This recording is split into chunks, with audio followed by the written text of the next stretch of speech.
حي على الفلاح.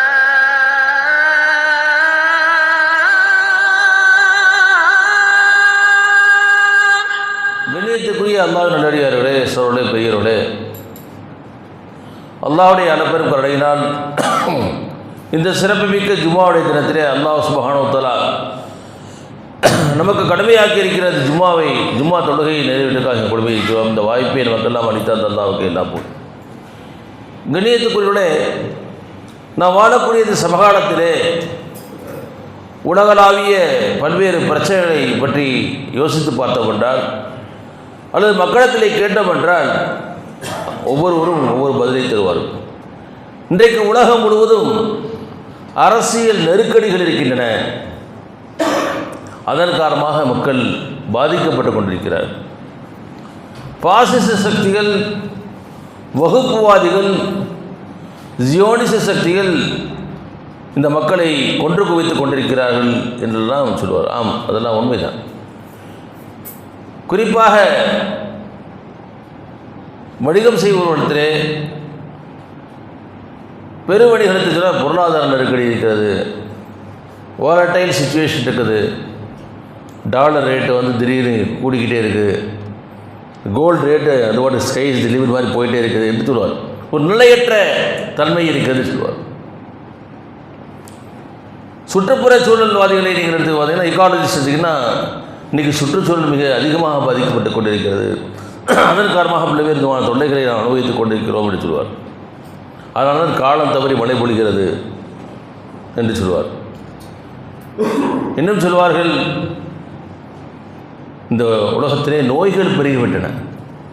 அது எங்கே பார்த்தாலும் மல்டி ஸ்பெஷாலிட்டி ஹாஸ்பிட்டல்ஸ் பார்த்துட்டு விதவிதமான நோய்கள். அந்த நோய்கள் பெருகிவிட்டன. அந்த ஆரோக்கியமான வாழ்க்கை என்பது மிகப்பெரிய ஒரு கேள்விக்குறியாக இருக்கிறது. எல்லாம் பிரச்சனைகள் தான், இது எந்த விதமான சந்தேகம் இல்லை. அரசியல் நெருக்கடிகள், பொருளாதார சூழல்கள், சுற்றுப்புற சூழல் பிரச்சனைகள், ஆரோக்கியமற்ற தன்மை, அதிகமான நோய், இவையெல்லாம் இருக்கின்றன. இவையெல்லாம் மக்களை பாதிக்கக்கூடிய பிரச்சனைகள் தான். ஆனால் இவை எல்லாவற்றுக்குமான அடிநாதமாக, சோர்ஸாக, ஒரு மூல ஊற்றாக இருப்பதுதான் கலாச்சார சீரழிவுகள், பண்பாட்டு சீரழிவுகள், ஒழுக்க சீரழிவுகள். இந்த அரசியல் நெருக்கடிகள், பொருளாதார நெருக்கடிகள், சுற்றுப்புற சூழல்கள் அல்லது நோய் எல்லோரையும் பாதிப்பதில்லை. ஆனால் இந்த ஒழுக்க சீரழிவு இருக்கிறது அல்லவா, அந்த ஒழுக்க சீரழிவு வந்துவிட்டது என்றால் ஒவ்வொரு தனி மனிதனும், ஒவ்வொரு குடும்பமும், ஒவ்வொரு இல்லமும் பாதிக்கப்படுவதை நாம் பார்க்கிறோம்.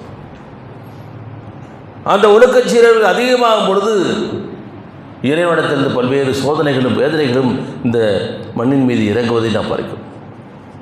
கண்ணியத்துக்குரிய இந்த ஒழுக்க சீரழிவுகளை நாம் எதிர்கொள்ள வேண்டிய கடமை இன்றைக்கு குறிப்பாக இந்த 21ஆம் நூற்றாண்டிலே, இந்த 2020களிலே பார்த்தோம்னா, இன்றைக்கு அந்த ஒழுக்கச்சீரழிவு அவருடைய நடை, உடை, பாவடைகளாக இருக்கட்டும், நடத்தைகளாக இருக்கட்டும், சக மனிதனுக்கு மத்தியிற்கான உறவுகளாக இருக்கட்டும், இவை எல்லாமே சீரடைந்திருக்கின்றன, மாசடைந்திருக்கின்றன. இப்படி இதை நம்முடைய பொறுப்பு என்ன இருக்கிறது? இறை நம்பிக்கையாளர்களே, நம்முடைய பொறுப்பு என்ன இருக்கிறது? நபிகள் பெருமானார் ஸல்லல்லாஹு அலைஹி வஸல்லம் அல்லாஹ்வுடைய இறுதி உம்மத்தாக அனுப்பப்பட்டிருக்கிறார்கள். அவரை பற்றி அல்லாஹ் தஆலா சொல்றான், இன்னக்கல அலா குலுகின் அதீம், நபியே நீர் நற்குணத்தின் மிக உன்னதமான நிலையிலே இருக்கிறீர்கள் என்று அல்லாஹ் தஆலா சொல்கிறார். நபிகள் பெருமானார் ஸல்லல்லாஹு அலைஹி வஸல்லம் தான் அனுப்பப்பட்ட நோக்கத்தை பற்றி சொல்லும் பொழுது, இன்னமா புயஸ்து இவ் தம்மிம மகாரிமல் அஹ்லாக், நான் நற்குணங்களை முழுமைப்படுத்துவதற்காகவே அல்லாஹ்வின் பாலிருந்து நான் அனுப்பப்பட்டேன் என்பதாக அல்லாஹ் சுப்ஹானஹு வ தஆலா திருத்தூதர் ஸல்லல்லாஹு அலைஹி வஸல்லம் சொன்னார். கொஞ்சம் யோசித்து பார்க்க வேண்டும். ஒரு இறைத்தூதருடைய வேலை இது முக்கியமான விஷயமா? இறைத்தூதர்கள் என்றால், நபிமார்கள் என்றால் ஈமானை பற்றி சொல்ல வேண்டும், மறுமையை பற்றி சொல்ல வேண்டும், வணக்க வழிபாடுகளை பற்றி சொல்லிக் கொடுத்தா போதும், அப்படி தான் நினைக்கிறோம். இறை மார்க்கம் என்பது இவை மட்டுமல்ல. ஈமானை சொல்லக்கூடிய குர்ஆனை தொடர்ந்து நீங்கள் படித்திருந்தால் வழிபாடுகளை சொல்கிறது, வழிபாட்டை தொடர்ந்து பண்பாடுகளை சொல்கிறது. வழிபாடு பண்பாடு மாறி மாறி வரக்கூடிய வசனங்களை நீங்கள் குர்ஆனிலே பார்க்க முடியும் என்பதற்காக இந்த ஒழுக்கச் சீரழிவுக்கு மிக முக்கியமான காரணத்தை இங்கே சொல்வார்கள். மனிதனுக்கு சுதந்திரம் தேவை. ஃப்ரீடம் இஸ் மை ரைட் என்று சொல்வார்கள். Freedom is my right. Yes, ஒவ்வொரு மனிதனுக்கும் சுதந்திர வேட்கை இருக்கிறது. அதனால தான் யாராவது அந்நிய சக்திகள் நம்மை ஆக்கிரமித்தால், அடிமைப்படுத்தினால், அந்த அந்நிய சக்திகளிலிருந்து விடுதலை பெறுவதற்காக நம்முடைய முன்னோர்கள் தங்கள் உயிர்களை எல்லாம் அர்ப்பணித்து, தங்கள் உடைமைகளை எல்லாம் அர்ப்பணித்து அவரிடத்தில் சுதந்திரமாக்கி தந்தார். அந்நியர்கள் வேண்டுமானால் நம்மை விட்டு ஆட்சி செய்யாமல் போயிட்டு இருக்கலாம். ஆனால் அந்நியனுடைய கலாச்சாரத்திற்கு நாம் இன்றைக்கும் அடிமையாக கிடைக்கின்றோம். ஏதோ மேற்குலகம் தான் நாகரீகத்தின் உச்சாணி கொன்பிலே இருப்பதாக நாம் நினைத்துக் கொண்டிருக்கின்றோம். ஒட்டுமொத்த உலகம் அப்படித்தான் நினைத்துக் கொண்டிருக்கிறது. எல்லோருடைய கனவு எப்படி இருக்குது தெரியுமா? என் பையன் போய் அந்த பொண்ணு போய் அமெரிக்காவில் செட்டில் ஆகிட மாட்டானா? யூரோப்பில் ஏதாவது ஒரு கண்ட்ரியில் கிடைச்சிடாதா? ஆஸ்திரேலியா போயிட மாட்டாங்களா? நியூசிலாந்து போயிட மாட்டாங்களா? உலகம் முழுவதும் அல்லாவுடைய பூமி தான். அது எந்த விதமான சந்தேகம். அதுக்காக அங்கே போகக்கூடாது, அந்த ஆசை இருக்கக்கூடாதுன்னு நான் சொல்லவில்லை. ஆனால் அந்த நாடுகளிலே இருக்கக்கூடிய ஒழுக்க சீர்கேடுகள், கலாச்சார சீர்கேடுகள் அங்கே குடும்பம் என்ற அந்த அடிப்படை கட்டமைப்பே சீரழித்து விட்டன என்பதை பார்க்கிறோம். சீரழித்து விட்டன என்பதை பார்க்கிறோம். Man is A social animal என்று சொல்கிறார்கள். மனிதன் ஒரு சமூக விலங்கு என்று, ஒரு விலங்கை போலத்தான். விலங்குகளுக்காக என்ன விதமான உணர்ச்சிகள் இருக்கிறதோ, ஆசாபாசங்கள் இருக்கிறதோ, அவையெல்லாம் மனிதனுக்கு இருக்கிறது இருக்கலாம். ஆனால் மனிதன் விலங்கை போன்றவன் அல்ல. இறைவன் சொல்கிறான், வழக்கத்து கர்ணம்னா பனி ஆதம், நாம் ஆதமனை மக்களை கண்ணியப்படுத்தி இருக்கிறோம் என்று அல்லாஹ் சொல்கிறான். இன்னி ஜாயிலுன் ஃபில் அர்தி ஹலீஃபா, இந்த பூமியிலே நாம் அவனுடைய பிரதிநிதியாக இந்த மனிதனை படைத்தோம் என்று அல்லாஹ் தஆலா சொல்கிறான். நாம் மற்ற விலங்குகளை போலல்ல, அவையெல்லாம் ஐந்தறிவு படைத்தவை. அவர்களுக்கு நன்மை எது தீமை என்று சிந்து பிரித்து வைக்கக்கூடிய ஆற்றவைக்கு கிடையாது. இறைவன் மனிதனுக்குத்தான் கொடுத்திருக்கிறார். சிந்திக்கக்கூடிய அறிவை கொடுத்திருக்கிறார். எது சரி எது தவறு என்று பிரித்து வைக்கக்கூடிய ஆற்றை அல்லாஹ் தஆலா கொடுத்திருக்கிறார். மனிதனுக்கு முழுமையான சுதந்திரத்தை கொடுத்திருக்கிறார். எதையும் பின்பற்றுவதற்கான நன்மையும் சரி தீமையும் சரி, அதை செய்வதற்கோ செய்யாமல் இருப்பதற்கான அந்த அட்டானமியை சுதந்திரத்தை கொடுத்திருக்கிறான். ஏன்னா அவனை சோதிக்க வேண்டும். ஏன்னா சோதனையின் அடிப்படை தான் வெற்றி இருக்குது. எக்ஸாம் வச்சா தான் மார்க் போட முடியும். டெஸ்ட்டு வச்சா தான் அவருடைய குவாலிட்டிஸை மெஷர் போட முடியும். நம்மை மெஷர் செய்வதற்காக நம்முடைய குவாலிட்டியை, நம்முடைய குவான்டிட்டியை, நம்முடைய அந்த குவாலிட்டியை மெஷர் பண்ணுவதற்காக, இவன் சோனத்திற்கு தகுதியானவன் தானா என்பதை அளவிடுவதற்கான ஒரு அளவுகோலாகத்தான் இந்த உலக வாழ்க்கையை வைத்திருக்கிறான். கணித்துக்குரியவர்களே, சர்வதேச மனித உரிமைகள் பிரகடனத்தில் நீங்கள் பார்க்க, இன்டர்நேஷ்னல் ஹியூமன் ரைட்ஸ் டிக்ளரேஷனில் சுதந்திரத்தில் வரையறை வரையத்திருக்காங்க. அதாவது ஒருவருடைய சுதந்திரம் மற்றவர்களுக்கு தீங்கு விளைவிக்கக்கூடாது சொல்லுவாங்க. உங்களோட கை நீட்டலாம், அடுத்தவனுடைய மூக்கு வரைக்கும் தான். அடுத்தவனுடைய எல்லையில் உங்களால் நுழைய முடியாது. நுழைவதற்கு உங்களுக்கு உரிமை கிடையாது. சுதந்திரத்திற்கு ஒரு எல்லை இருக்கிறது. சுதந்திரம் என்பது நான் எதை நினைத்தாலும் செய்யலாம், எப்படி வேணாலும் போனால் நாம் காட்டிலே வாழக்கூடிய விலங்குகள் அல்ல, நாம் இந்த மண்ணிலே வாழக்கூடிய மனிதர்கள். எவனோடு தனக்குத்தானே கட்டுப்பாடுகளை விதித்துக் கொள்கிறானோ அவன்தான் உண்மையான சுதந்திரமிக்க மனிதனாக இருப்பான். அந்த சுதந்திரம் இருப்பதுக்கு ஒல்லை இருக்கிறது. அதுதான் டிசிப்ளின், அதுதான் மொராலிட்டி, அதுதான் வந்து அஹ்லாக் என்று நாம் சொல்கிறோம். நீங்கள் எவ்வளவுதான் சுதந்திரமானவர்களாக இருந்தாலும் சரி, இந்த பூமியிலே இந்த 3 விஷயங்களுக்கு நீங்கள் கட்டுப்பட்டுத்தான் ஆக வேண்டும். ஒன்று, நம்மை படைத்து பரிபாலித்து ரசித்து வரக்கூடிய இறைவனுக்கு நீங்கள் கட்டுப்பட வேண்டும். சரி, அதான் எனக்கு இறை நம்பிக்கைன்னா இல்லை, அதிலிருந்து அவன் கட்டுப்படாவிட்டால் கூட நீங்கள் எந்த நாட்டிலே வாழ்கிறீர்களோ அந்த நாட்டுடைய சட்டத்திற்கு நீங்கள் கட்டுப்பட்டு தான் ஆக வேண்டும். எனக்கு சுதந்திரம் இருக்கிறது, எனக்கு உரிமை இருக்கிறது, நான் சுதந்திரமிக்க வடிவதற்காக பிறகு தொல்லை தரக்கூடியவனாக செய்ய முடியாது, மாறிவிட முடியாது. என் உடை என் சுதந்திரம் என் விருப்பம் என்று சொல்லிக்கொண்டு நான் நடுரோட்டிலே நான் நிர்வாணமாக செல்ல முடியாது. இங்கே மட்டும் இல்லை, நிர்வாணத்தை போற்றக்கூடிய மேற்கத்திய நாடுகள் செய்ய முடியாது. பப்ளிக் நியூஸ் செஞ்சு உள்ள வந்திருக்கோம். சுதந்திரத்திற்கு உள்ள எல்லை இருக்கிறது. இந்த கட்டுப்பாடுகளோடு தான் மனிதன் வாழ முடியும். எனக்கு சுதந்திரம் இருக்கிறதுக்காக என்னுடைய வீட்டில் டிவியோட வால்யூமை வந்து அப்படியே காது செவிடாகக்கூடிய அளவுக்கு வச்சு கொண்டு வச்சதுன்னா பக்கத்து வீட்டுக்காக நமக்கு எதிராக கம்ப்ளைண்ட் பண்ணுவான். இல்லையா, சவுண்ட் பொல்யூஷன் ஏற்படுத்தலாம் சொல்லுவோம், நாய்ஸ் ஏற்படுத்தலாம் சொல்லுவோம். உங்கள் மீது சட்டம் பாயும். நீங்கள் எதை வேண்டுமானாலும் பேசலாமதற்காக என்னுடைய அந்தரங்கத்தின் மீது தலையிட முடியாது, அவதூறு பேச முடியாது. நீ என்ன செய்யலாம், அவனுக்கு மேலே நீங்கள் மான நஷ்டீடு வழக்கை தொடுக்கலாம். மூன்றாவது ஒரு கட்டுப்பாடு இருக்குது, கட்டமைப்பு இருக்குது. அது சமூகத்திற்கு இருக்கிறது. ஒவ்வொரு ஊருக்கும் சில வழக்கம் இருக்கும். எனக்கு சில விஷயங்கள் ஆசை, ஆனால் அந்த சமுதாயம் என்ன பேசுமோன்னு ஒரு கவலை இருக்கும் இல்லையா. இந்த சமுதாயம் என்ன பேசும்னா இந்த ஊர் மக்கள் எப்படி பேசுவார்கள். ஆக இப்படி ஏதாவது ஒரு விதத்தில் நீங்கள் ஒரு கட்டுப்பாட்டுக்கு உட்பட்டவனாக தான் பாட வேண்டும். இந்த எல்லா கட்டுப்பாடுகளும் மிகச்சிறந்த கட்டுப்பாடு தெரியுமா, அதான் இறைவனை விதித்திருக்கக்கூடிய கட்டுப்பாடு. என்றால் அவன்தான் நம்மை படைத்தான், அவன்தான் நமக்கு வாழ்வளித்திருக்கிறான், அவன்தான் உலகத்திலே எப்படி வாழ வேண்டும் எப்படி வாழக்கூடாது என்று கற்றுக் கொடுத்திருக்கிறான். அதற்காக மனிதர்களிலே புனிதர்களாக நபிமார்களை இறைத்தூதரை அல்லாஹ் சுப்ஹானஹு வ தஆலா அனுப்பி வைத்தான். அவர்களுக்கு வேதங்களை அனுப்பியதோடு மட்டுமல்லாமல் அந்த வேதத்தை வாழ்ந்து காட்டக்கூடிய பிராக்டிக்கல் ரோல் மாடல்ஸாக அல்லாஹ் சுப்ஹானஹு வ தஆலா அந்த நபிமார்களை அனுப்பி வைத்தான். கண்ணியத்துக்குரியவர்களே, இன்றைக்கு உலகத்திலே யார் மிக குறைவான ஆடை அணிகிறார்களோ அல்லது உயர்ந்த ஆடைகளை அணிகிறார்களோ கவர்ச்சிகரமான ஆடைகளை அணிகிறார்களோ அவெல்லாம் சுதந்திரமிக்க என்பதாக ஒரு கருத்து திணிக்கப்பட்டிருக்கிறது. அன்பிற்குரியவர்களே, அதை விட முக்கியமானது மனம் எப்படி இருக்குன்னா அப்படிப்பட்ட ஒரு ஃப்ரீடமை அந்த சுவாசிக்க என்பதாக இன்றைக்கு இலைகள் தள்ளப்பட்டு கொண்டிருக்கிறார். அது அவர்களை உடை கலாச்சாரத்தில் மட்டுமல்ல அவருடைய பண்பாடுகளில் நீங்கள் பார்க்க முடியும். அதுக்காக நான் எல்லா இளைஞர்களையும் கூறி சொல்வேன், இன்றைக்கும் ஒழுக்கத்தை பேணக்கூடிய, இறைவனுக்கு கட்டுப்பட்டு வாழக்கூடிய, இறைவனிடத்தில் பதில் சொல்ல வேண்டிய உணர்வோடு வாழக்கூடிய ஆயிரக்கணக்கான லட்சக்கணக்கான கோடிக்கணக்கான இளைஞர்கள் இருக்கத்தான் செய்கிறார்கள். ஆனால் இன்றைக்கு இந்த மேற்கத்திய சக்தியுடைய அந்த நோக்கம் இந்த இளைஞனுடைய உள்ளத்தை மாசுபடுத்த வேண்டும். இந்த உலகத்திலே ஏன் லைவ் அண்ட் என்ஜாய், நீ சம்பாரி, அது வாழு, அதை என்ஜாய் பண்ணு, அதுக்கு தான் வாழ்க்கை, வாழும் வரை நீ என்ஜாய் பண்ணிக்கிட்டே இரு என்பதாக ஒரு விதமான ஒரு மோகத்தை ஏற்படுத்தி கொண்டிருக்கிறார். போதையின் பக்கம் தள்ளப்படுகிறார்.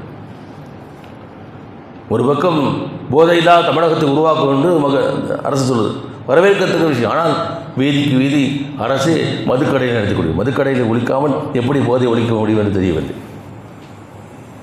ஆபாசம் கட்டவிழ்த்து விடப்பட்டிருக்கிறது.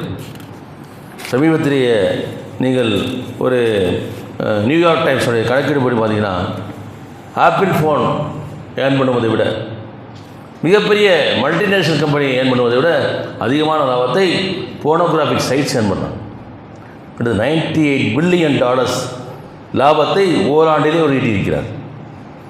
இதில் யார் 15 வயது முதல் கிட்டத்தட்ட 64 வரையுள்ள மக்களில் எத்தனை பேர்னா கிட்டத்தட்ட 26 கோடி பேர் தொடர்ந்து பயன்படுத்தியதன் மூலமாக அவர்களுக்கு வருமான கணக்கெடுப்பு பல்வேறு கணக்கெடுப்பு தள்ளக்கூடியது. இன்றைக்கு உங்களுடைய உள்ள கைகளிலே ஒரு காலத்தில் எவையெல்லாம் நாம் இது மறைக்கப்பட வேண்டியது என்று நாம் கருதி கொண்டிருந்தோமோ, பிறகு தெரியாமல் செய்யாமல் சொல்லியிருந்தோமோ, அவையெல்லாம் இன்றைக்கு வெட்ட வெளிச்சமாகிவிட்டது. சமீபத்தில் நீங்கள் சென்னையில் நீங்கள் பார்த்துப்பீங்க, ஒரு மிகப்பெரிய வானவில் ப்ரொசஷன், ரெயின்போன LGBTQ ஒருபால் உறவுக்கு ஆதரவாக நாங்கள் எப்படி வேண்டுமானும் பாலியல் வெட்கைகளை தீர்த்து கொள்ளாததற்காக ஒரு காலம் இதெல்லாம் இருந்துச்சு. ஒரு 10 வருஷத்துக்கு முன்னாடி 5 பேர் 10 பேர் இருப்பாங்க. இன்றைக்கு சென்னை மாநகரத்துடைய மையப்பகுதியிலே கிட்டத்தட்ட 3000 ஆண்களும் பெண்களும் கூடியிருக்கிறார். 3000 men and young women and men and women. அதில் ஒரு 12ஆம் வகுப்பு படிக்கக்கூடிய மாணவி பகிரங்கமாக ஒரு தொலைக்காட்சிக்கு பேட்டி அளிக்கிறார். அந்த பேட்டி எடுக்கக்கூடிய நிருபர் கேட்கிறார், ஏமா இதெல்லாம் அப்பா அம்மா பார்த்துட்டு இருக்க மாட்டாங்களா, ஒரு ஓப்பனாக பேசுகிறீங்க சொல்லும்போது, இது என் சுதந்திரம், இதில் தலையிடுவதற்கு யாருக்கு உரிமை இல்லை. நான் மேற்கத்திய நாடுகளில் வாழக்கூடிய அந்த இளம் பெண்களை பற்றி சொல்லவில்லை. நாம் சென்னை மாநகரத்திலே கலாச்சாரத்தில் போற்றி பார்க்கக்கூடிய நம்முடைய நகரத்திலே இப்படிப்பட்ட இளம் பெண்கள் உருவாகி இருக்கிறார்கள். நம்ம எங்கே சென்று கொண்டிருக்கிறோம் என்பதை கொஞ்சம் யோசித்து பார்ப்போம்.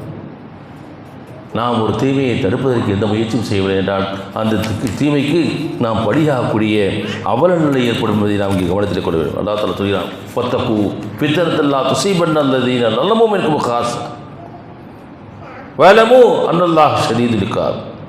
மேலும் எந்த ஃபித்னாவின் குழப்பத்தின் தீய விளைவு உங்களில் பாவம் புரிந்தவனை தாக்குவதுடன் மட்டும் நின்று விடாதோ, அந்த குழப்பத்திலிருந்து நீங்கள் தப்பித்துக் கொள்ளுங்கள். மேலும் சின்னமாக அல்லாஹ் கடுமையாக தண்டனை அளிப்போம் என்பதை நீங்கள் அறிந்து கொள்ளுங்கள். அது யாரோ செஞ்சுட்டுருக்கா, நமக்கே இந்த வம்பு. நம்ம உண்டு நம்ம வேலை உண்டு இருப்போம்னா அந்த தீமை நாளை நம்முடைய வீட்டு கதவே தட்டும். அல்லாஹ் நம்மை காப்பாற்ற வேண்டும் கண்ணியத்துக்குரிய சூழலை. ஆக நாம் மிக மிக கவனமாக இருக்கிறோம். நம்முடைய குடும்பத்தை, நம்முடைய பிள்ளைகளை, நம்முடைய உற்றார் உறவுகளை, நம்முடைய சகோதர சகோதரிகளை, நம்முடைய அண்டை வீட்டார்களை இப்படிப்பட்ட கலாச்சார சீரழிலிருந்து பாதுகாக்க வேண்டிய பொறுப்பு நமக்கு இருக்கு.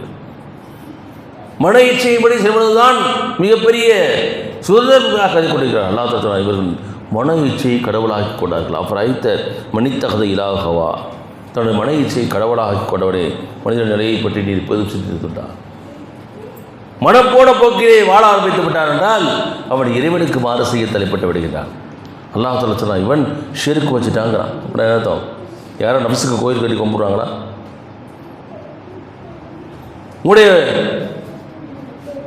ஒன்றை செய்வதற்கும் செய்யாமல் இருப்பதற்கும் இறை கட்டளைகள், இறை துதசலான போதனைகள் தான் உங்களுக்கு வழிகாட்டியாக இருக்கணும். ஆனால் என் மனசு நினச்சதுனால செய்யணும்னு சொன்னால் நீங்கள் மன இச்சையை நீங்கள் கடவுளாக்கி கொண்டிருக்கீர்கள். அல்லாஹ் தஆலா அவனுடைய திருமறையிலே 45வது அத்தியாயத்தில் 23வது வசனத்தில் சொன்னான். அல்லாஹ் தஆலா சொல்லி அவனை இப்போ குறித்து அல்லாஹ் தஆலா சொல்லும் பொழுது, வதல்லாஹு அலா இல்மின் வ ஹத்தம அலா சமீஹி வ கல்பிஹி வ ஜஅல அலா பஸரிஹி இஷாவதன் வ ம யஹ்தி மின் பாதில்லாஹி அஃபலா ததக்கரூன். இப்படி மன இச்சையை கடவுளாக்கி கொண்டவர்களை பற்றி அல்லாஹ் தஆலா சொல்லும் பொழுது அறிவுடனேயே அல்லாஹ் அவனை வழிகட்டி தெளிவிட்டான். மேலும் அவனுடைய காதுகளிலும் அவனுடைய இதயங்களிலும் முத்திரையிட்டு விட்டான். மேலும் அவனுடைய கண்களின் மீது திரையிட்டு விட்டான். இனி அல்லாஹை தவிர அவனுக்கு நேர்வழி காட்டக்கூடியவர் யார் இருக்கிறார்கள்? நீங்கள் எந்த படிப்பினை பெறுவதில்லையா என்று அல்லாஹ் தஆலா கேள்வி எழுப்புகிறார். கண்ணியத்துக்குரிய சூழலை கொஞ்சம் யோசித்து பார்க்க வேண்டும். நாம் எந்த சூழலை வாழ்வது? ஒரு பக்கம் இது போன்ற கலாச்சார சீரல், இன்னொரு பக்கம் போதைப் பொருடைய விஷயங்கள். கிட்டத்தட்ட இன்றைக்கு அது இதன் காரணமாக மக்கள் அதிகமாக மனோவியாதிகளுக்கு தள்ளப்படுகிறார்கள். டிப்ரெஷன் உருவாகுது, ஸ்ட்ரெஸ் உருவாகுது. அதன் காரணமாக தற்கொலையின் பக்கம் தள்ளப்படுகிறார்கள். ஆண்டுதோறும் கிட்டத்தட்ட 8 லட்சம் பேர் தற்கொலை செய்து கொள்கிறார்கள். உலகத்தில் ரெக்கார்டு படி 8 லட்சம் பேர். அப்படின்னா ஒரு நாளைக்கு எத்தனை பேர்? எத்தனை ஆயிரக்கணக்கான பேர் ஒவ்வொரு நாளும் தற்கொலைக்கு தள்ளப்படுகிறார்கள். தற்கொலையுடைய விகிதம் ஒரு காலத்தில் நம்ம முஸ்லீம்கள்லாம் தற்கொலை பக்கம் போக மாட்டாங்க சொல்லி, நீங்கள் அப்படி இல்லை. முஸ்லீம்களும் முஸ்லீம் இளைஞர்கள், ஏன்னா அவங்களுக்கு இஸ்லாம் தெரியலை, இறைவனை பற்றிய நாலேஜ் இல்லை, மறுமையை பற்றிய நம்பிக்கை இல்லை. இந்த உலகத்திலே சில விஷயங்களுக்கு அவர் உடைந்து போகின்றான். அல்லாஹ் சொல்ல, லா தக்னது மின் ரஹ்மத்தில்லாஹ், அல்லாஹ்வுடைய அருளிலே நீங்கள் நிராசையாக ஆரம்பிக்கலாம். தங்களுக்கு தாங்களே அநீதம் அளித்துக் கொண்ட என்னுடைய அடியார்களே, லா தக்னது மின் ரஹ்மத்தில்லாஹ், அல்லாஹ்வுடைய அருளில் நீங்கள் நிராசை அடையாதீங்க. இந்த போதனைகள், இந்த ஒழுக்க விடம்பங்கள் நம்முடைய குழந்தைகளுக்கு சொல்லிக் கொடுக்கப்படுவதில்லை. கண்ணியத்துக்குள்ளே அல்லாஹ் தஆலா எச்சரிக்கிறான். லஹரல் ஃபஸாது ஃபில் அர்தி வல் பஹர் பிமா கஸபத் ஐதின் நாஸி லியுதீகஹும் பஅதல்லதி அமிலூ லஅல்லஹும் யர்ஜூன். மக்கள் தங்கள் கைகளால் எதை சம்பாதித்தார்களோ அதன் காரணமாக தரையிலும் கடலிலும் அராஜகமும் குழப்பமும் தோன்றிவிட்டிருக்கின்றன. அவர் செய்த சில செயல்களின் விளைவை அவர் சுவைப்பதற்காக, அதனால் அவர்கள் விளைவிடக்கூடும். ஆக நமக்கு ஒரு சோதனை வருகிறது என்றால் என்னது? அது நம்ம செஞ்ச தீவினைகளின் காரணமாக தான் வரும். அல்லாஹ் சுப்ஹானஹு வ தஆலா திருமறையிலே நான் ஏற்கனவே சொன்னதை போல ஈமானையும் பண்பாட்டையும் நல்லொழுக்கங்களையும் இணைத்து சொல்கிறான். ஈமானையும் அமலன் சாலியாக நற்கர்மங்கள் எடுத்து சொல்கிறான். வஃபாலுல் ஹைர் எடுத்து சொல்கிறான். நீங்கள் ஈமான் கொண்டாடும்போது அதை என்ன செய்யணும்? நீங்கள் ருக்கு சுஜூத் செய்தால் மட்டும் போதாது, நீங்கள் நற்காரியங்களில் ஈடுபட வேண்டும், நல்ல செயல்களை நீங்கள் செய்ய வேண்டும் என்று சொல்கிறான் அல்லாஹ். நம்ம முஸ்லீம், நல்ல முஸ்லீம் தான் என்ன? ஒரு 5 வேளை தொழுகிறார், இஸ்லாமிய அடையாளங்களோடு இருக்கிறார் இல்லையா? என்று தான் நம்ம சொல்லுவோம். அது ஒரு தக்வாவுக்கான அடையாளமாக சொல்லுவோம். ஆனால் அல்லாஹ் சுப்ஹானஹு வ தஆலா குர்ஆனிலே பாருங்கள், கத் அஃலஹல் மூமினூன், திண்ணமாக மூமின்கள் வெற்றி அடைந்து விட்டார்கள். அல்லதீன ஹும் ஃபீ ஸலாத்திஹிம் காஷியூன், அவர் தொழுகையிலே உள்ளச்சத்தோடு இருப்பார்கள், பயபக்தியோடு இருப்பார்கள். இது என்னது? இபாதத் இல்லையா? அதுக்கு அடுத்து அல்ல சொல்லலாம், வல்லதீனஹும் அனில் லஹ்வி முரிதூன், அவர்கள் வீணான காரியங்களை தவிர்த்திருப்பார்கள். இபாதத்துக்கு அடுத்தபடியாக பண்பாட்டை பற்றி சொல்கிறான், ஒழுக்கத்தை பற்றி அல்லாஹ் தஆலா சொல்கிறான். வல்லதீன உங்களை புரூஜிஹும் வல்லதீன ஜகாத்தி பாயிலூன், அவர் ஜக்காத்தை கொடுப்பார்கள். ஜக்காத்தை கொடுப்பது வழிபாடு, இறை கட்டளை, இறை வணக்கம். அதுக்கு அடுத்து அல்லாஹ் சொல்கிறான் வல்லதீன ஃபுரூஜிஹும் ஹாஃபிதூன், தங்கள் வெட்கத்தங்களை பாதுகாத்துக் கொள்வார். அப்படியே தொடர்ச்சி அல்லாஹ் சொல்கிறான் வல்லதீன அமானாத்தையும் அகதியும் ராவும், அவர்கள் தன்னுடைய அமானாத்துக்களை பேணி பாதுகாப்பார்கள், வாக்குறுதிகளை பேணி பாதுகாப்பார்கள். வல்லதீன அல்லாஹ் ஸலவாத்திஹிம் ஹாஃபிதூன், தொழுகையை பேணுதலாக தொழுவார். உலாயிக ஹுமுல் வாரிசூன், இவர்கள் தான் சுவனத்தின் வாரிசுதார்கள். இங்கே வழிபாட்டையும் பண்பாட்டையும் மாறி மாறி சொல்கிறான். அதே போல சூரத்துல் ஃபுர்கானிலே அல்லாஹ் தஆலா இபாதுர் ரஹ்மானை பற்றி, ரஹ்மானுடைய அடியாளை பற்றி, அவருடைய பண்புகளை பற்றி அல்லாஹ் சுப்ஹானஹு வ தஆலா சொல்லி காட்டுகிறான். அங்கேயும் அல்லாஹ் தஆலா மாறி மாறி வழிபாட்டையும் பண்பாட்டையும் ஈமானையும் பண்பாட்டையும் கலாச்சாரத்தையும் மாறி மாறி சொல்கிறான். அதனால் நபிகள் பெருமானார் ஸல்லல்லாஹு அலைஹி வஸல்லம் சொன்னார்கள், நாளை மறுமையிலே மீசானிலே நம்முடைய நன்மைகள் தீமைகள் நெருக்கப்படக்கூடிய தராசிலே மிக கனமானது நற்பண்புகள் தான் சொன்னார். நற்பண்புகள் தான். மறுமையில் நம்ம எல்லாருக்கும் ரெண்டு ஆசை இருக்கும். ஒன்று சொர்க்கத்துக்கு போன பொதுவான ஆசை, ஒன்று அல்லாஹ்வுடைய தூதரை ஸல்லல்லாஹு அலைஹி வஸல்லம் சந்திக்கணும் இல்லையா? எல்லா இறை நம்பிக்கைகளும் அந்த ஆசை இருக்கும். அடுத்து அல்லாஹ்வுடைய லிக்காவை, அல்லாஹ்வுடைய இந்த லிக்காவை நான் சந்திக்க வேண்டும், அல்லாஹ்வுடைய திருப்பூரத்துக்கு பெற வேண்டும். ரசூலுல்லாஹ் சொன்னாங்க, மறுமையிலே சோனத்திலே யார் என்னை சந்திக்க முடியும் தெரியுமா? யார் நற்பண்புகளிலே சிறந்தவராக இருக்கிறாரோ அவர்தான் எனக்கு அருகிலே இருப்பார். நபிகள் பெருமானார் அவர்கள் அருகிலே நாம் இருக்க வேண்டும் என்றால் நம்மிடத்தில் நற்குணங்கள் இருக்க வேண்டும், நல்ல ஒழுக்கங்கள் இருக்க வேண்டும். ஒழுக்கம் என்பது பார்வையை தாழ்த்திக் கொள்வது மட்டுமல்ல, ஒழுக்கம் என்பது மது அருந்தாதது மட்டுமல்ல, ஒழுக்கம் என்பது நல்ல பண்பாடுகளோடு, நல்ல அது உடையாக இருக்கட்டும், நல்ல நடையோடு பேசுவதாக இருக்கட்டும், மென்மையாக பேசுவது, நல்ல வார்த்தைகளை பேசுவது, பொய் பேசாமல் இருப்பது, உண்மையை பேசுவது, நேர்மையாக நடப்பது, அடுத்தவர்களுக்கு தொல்லை தராமல் இருப்பது, எல்லோருக்கும் நலன் நாடுவது, இப்படி நீங்கள் அடுக்கிக்கொண்டே போகலாம், அடுக்கிக்கொண்டே போகலாம். இவையெல்லாம் நற்பண்புகள் தான். கண்ணியத்துக்குரியவர்களே, ஆக நாம் நம்முடைய வாழ்க்கை தரம் உயர வேண்டும் என்றால், இந்த உலகத்திலே உயர வேண்டும் என்றால் நம்மிடத்திலே இந்த நற்பண்புகள் உயர வேண்டும். இந்த நற்பண்புகள் மூலமாக தான் இந்த உலகத்திலும் உங்களுக்கு சிறந்த வாழ்க்கை இருக்கிறது, நாளை மறுமையிலும் சிறந்த வாழ்க்கை. நம்முடைய இபாதாத்துகளால் மட்டும் நாம் சோனத்திலே நுழைந்து விட முடியாது. இபாதாத்தோட மிக முக்கியமான நோக்கம் என்ன தெரியுமா? என்னென்னா, தொழுகையில் நம்ம அமல்கள் செய்கிறோம், நம்ம தொழுகிறோம், நோன்பு வைக்கிறோம், ஜக்காத்து கொடுக்குறோம், ஹஜ்ஜு செய்கிறோம், நிறைய திக்ர் செய்கிறோம், நிறைய இஸ்திக்பார் செய்கிறோம். ஆனால் அவருடைய மக்சத், எந்த நோக்கத்திற்காக இந்த இபாதத்துக்கு நம்ம கடமையாக்கப்பட்டிருக்கிறது? இன்ன ஸலாத்த தன்ஹா அனில் ஃபஹ்ஷாஇ வல் முன்கர், திண்ணமாக தொழுகை உங்களை மானக்கேடான செயல்களை விட்டும் தீய செயல்களை விட்டும் தடுக்கிறது. எவன் தொழுது கொண்டே இந்த செயலெல்லாம் செய்து கொண்டிருக்கிறானோ தொழுகை அவனத்தில் எந்த மாற்றத்தை ஏற்படுத்தலை.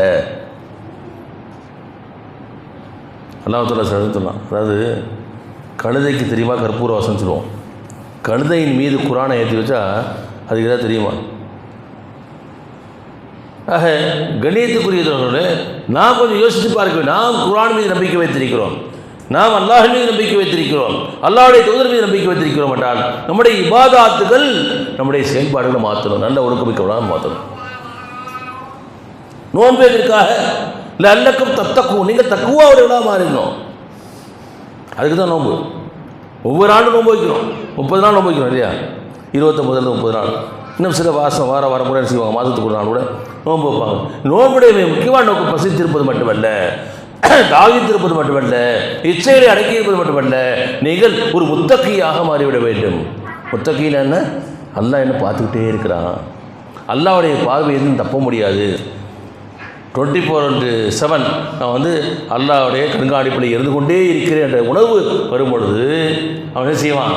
தவறுகளை பக்கம் செய்ய மாட்டான், தீய வார்த்தைகளை பேச மாட்டான், யாருக்கும் தொல்லைகளை கொடுக்க மாட்டான். அவன் நற்குணத்தின் உன்னதமான நிலையிலே இருப்பான். நபிகள் பெருமானார் ஸல்லல்லாஹு அலைஹி வஸல்லம் சொன்னார்கள், ஒவ்வொரு மதத்திற்கும் ஒரு தனித்தன்மை இருக்கிறது, ஒவ்வொரு மதத்திற்கும் ஒரு ஸ்பெஷாலிட்டி, ஒரு தனி பண்பு இருக்கிறது. இஸ்லாத்தின் தனித்துவமான பண்பு பணிவாகும் சொன்னாங்க. இன்னும் சொன்னாங்க, எச்சரிச்சிருக்காங்க, பெண்களை பின்பற்றும் ஆண்களையும் ஆண்களை பின்பற்றும் பெண்களையும் நபி ஸல்லல்லாஹு அலைஹி வஸல்லம் சதிப்பித்தார்கள் சொன்னாங்க.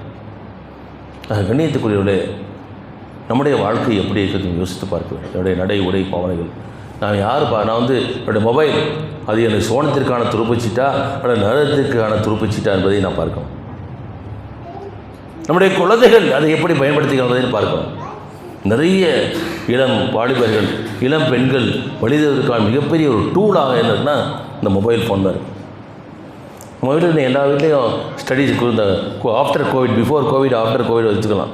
கோவிடுக்கு பிறகு எல்லாம் ஆன்லைன் கிளாஸஸ், எல்லாமே ஆன்லைன் பார்த்து என்ன செய்யணும், அவங்க ப்ராஜெக்ட் செய்யணும், அவனுடைய வீட்டு பாடங்களை செய்ய வேண்டும். இவை தவிர்க்க முடியாது. ஆனால் அவருடைய கண்ட்ரோல், நான் என்ன பார்க்குறேன் இல்லையா என்பதை என்னுடைய பெற்றோர் பார்க்க வேணாம், என்னுடைய மற்றவங்க பார்க்கல, ஆனால் அல்லாஹ் பார்த்து கொண்டிருக்கிறான் என்ற உணர்வை நாம் ஏற்படுத்தி கொள்ள வேண்டும். நம்முடைய குழந்தைகளுக்கும் ஏற்படுத்த வேண்டும், குழந்தைகளுக்கும் ஏற்படுத்த வேண்டும். அது மிக முக்கியமாக நாம் கண்காணிக்க வேண்டிய பொறுப்பு நமக்கு இருக்குது. அதற்கு பிறகு அந்த குழந்தைகள் நம்மை விட்டு சென்று விட்டார்கள் என்றால் நம்ம காப்பாற்ற. இன்றைக்கி சமீபத்தில் நீங்கள் பார்க்கலாம், சமீபமாக நிறைய கேசஸ் வருது. என்னென்னா நம்முடைய முஸ்லீம் இளைஞர்கள், இளம்பெண்கள் நாத்திகத்தின் பக்கம் சென்று கொண்டிருக்கிறார். அத்தீஸ் இல்லையா, கடவுளே இல்லை என்று மறுபடியும் இதற்காக அந்த நாத்திகவாதிகள் வேலை செஞ்சிட்ருக்காங்க.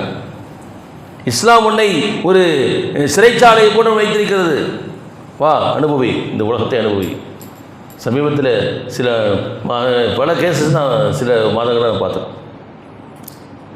இதையெல்லாம் நம்முடைய பிள்ளைகளை தடுக்க வேண்டும் என்றால் அவளுக்கு அந்த ஒழுக்க போதனைகளை கொடுக்க வேண்டும். அல்லாஹ் நம்மை பார்த்து கொண்டிருக்கிறான் உணர்வோடு அந்த பிள்ளைகள் செல்வதை நாம் கவனத்திலே கொள்ள வேண்டும். கண்ணியத்துக்குரிய சொல்ல நாம் ஒரு ஹைரவமத்தாக இருக்கிறோம். இது நம்முடைய வேலை மட்டுமல்ல, ஒட்டுமொத்த சமுதாயத்தையும் இந்த இறைவனின் பக்கம் திருப்ப வேண்டிய பொறுப்பு நமக்கு இருக்கிறது. அந்த உணர்வோடு நாம் இந்த நன்மையை ஏவி தீமையை தரக்கூடிய அந்த பண்புகளை நாம் வளர்த்து கொள்ள வேண்டும். அல்லாஹ் தஆலா சொல்கிறான், யுரீதுல்லாஹ் லியுபய்யின லக்கும் யஹ்தியக்கும் சுனனல்லதீன மின் கப்லிக்கும் யதூப அலைக்கும் வல்லாஹு அலீமுன் ஹக்கீம். உங்களுக்கு முன் சென்ற உத்தமர்களின் வழிமுறைகளை உங்களுக்கு விளக்கிடவும் அவ்வழிகளிலே உங்களை நடத்தி செல்லவும் அல்லாஹ் விரும்புகிறான். அவன் உங்கள் பக்கம் தன் கருணை பார்வையை திருப்ப நாட்டம் கொண்டுள்ளான். மேலும் அல்லாஹ் நன்கு அறிபவனாகவும் நுண்ணறிவு மிக்கவனாகவும் இருக்கிறான். வல்லாஹு யுரீது யதூப அலைக்கும் வ யுரீதுல்லதீன யத்தபிஊன ஷஹவாத் அன் தமீலு மைலன் அதீமா. ஆம், அல்லாஹ் உங்கள் பக்கம் தன் கருணை பார்வையை திருப்பவே விரும்புகிறான். அல்லாஹ் உங்கள் பக்கம் தன் கருணை பார்வையை திருப்பவே விரும்புகிறான். ஆனால் தம் மன இச்சைகளை பின்பற்றி கொண்டு வருவோலோ, எவர்கள் தன்னுடைய மன இச்சைகளை பின்பற்றி கொண்டிருக்கிறார்களோ அவர்களை நேர்வழியிலிருந்து நீங்கள் வெகு தூரம் விலகிச் சென்று விட என்று விரும்புகிறான். யுரீதுல்லாஹு ஐ யுஹஃபிஃப அன்கும் ஹுலிகல் இன்சானு தைஃபா. அல்லாஹ் உங்கள் மீது உள்ள கட்டுப்பாடுகளை தளர்த்த விரும்புகிறான். ஏனென்றால் மனிதன் பலவீனமாக படைக்கப்பட்டிருக்கிறான். நாம் உங்கள் பலவீனர்கள். கணியத்துக்குள்ளே அல்லாஹுடைய பாதுகாப்பு இல்லை என்றால் நாமும் என்ன செய்து விடுவோம், ஒழுக்கச் சீரழிவில் பக்கம் விட்டு செல்வோம்.